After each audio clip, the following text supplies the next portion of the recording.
नागपुर में कांग्रेस नेता विजय वडेट्टीवार ने राज्य सरकार और राज्य चुनाव आयोग पर गंभीर आरोप लगाया। वडेट्टीवार का कहना है कि ईवीएम में छेड़छाड़ संभव है और अगर ऐसा हुआ तो पूरी जिम्मेदारी सरकार और चुनाव आयोग की होगी। उन्होंने आरोप लगाया कि चुनाव टालना यह चुनाव आयोग की नाकामी और सरकार के दबाव का परिणाम है। ओबीसी आरक्षण, किसान नुकसान, महात्मा बाई फुल्ले इंटिग्रिटी और फाइल गायब होना और आचार संहिता के दौरान विरोध प्रदर्शन को रोकना, इसी सभी मुद्दों पर वडेट्टीवार ने सरकार पर तीखी आलोचना की। उन्होंने कहा, देश तानाशाही की ओर बढ़ रहा है, इसका जीते जी मौजूदा सत्ता पक्ष है। गौर से सुनिए और क्या कहा वडेट्टीवार ने। राजनाथ सिंगचं डोकंच आता सध्या ठिकाणावर नसल्यासारखं वाटतंय। कारण यामध्ये कुठून अभ्यास करतात हे लोक, काय करतात कोणाला ठाऊक।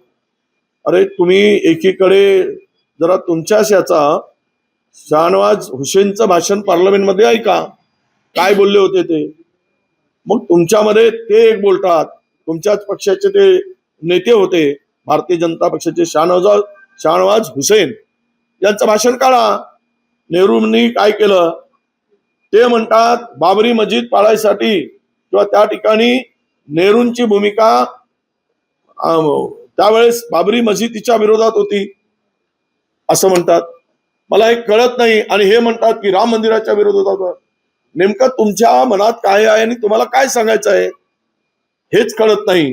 त्यामुळे हे केवळ मंदिर मस्जिद, भारत पाकिस्तान, हिंदू मुस्लिम या भोवतालच लोकांना फिरवत ठेवतात।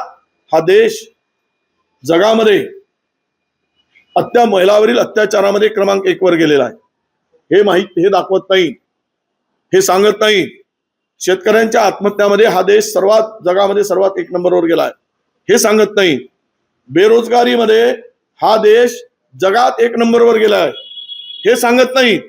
आणि हे सांगतात राम मंदिर, बाबरी मस्जिद, हिंदू मुसलमान एवढ्यावर त्यांना फिरवायचं आहे।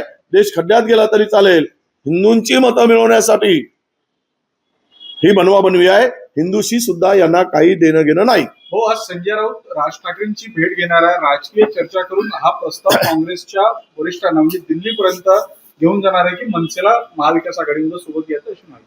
मला हरकत नाही, काय शेवट त्यांचं मत काय आहे, हायकमांडचं मत काय आहे यावर चर्चा होईल। चर्चा झाल्यानंतर निर्णय होईल। आम्ही सुद्धा हायकमांडच्या निर्णयाचीच वाट बघतोय, तो आम्हाला अधिकार नाही। हायकमांडनी सांगितलं की करा करा, नाही म्हटले तर नाही, कारण शेवट त्यांना विचारूनच आम्हाला हा बाकी निर्णय घ्यावा लागतो।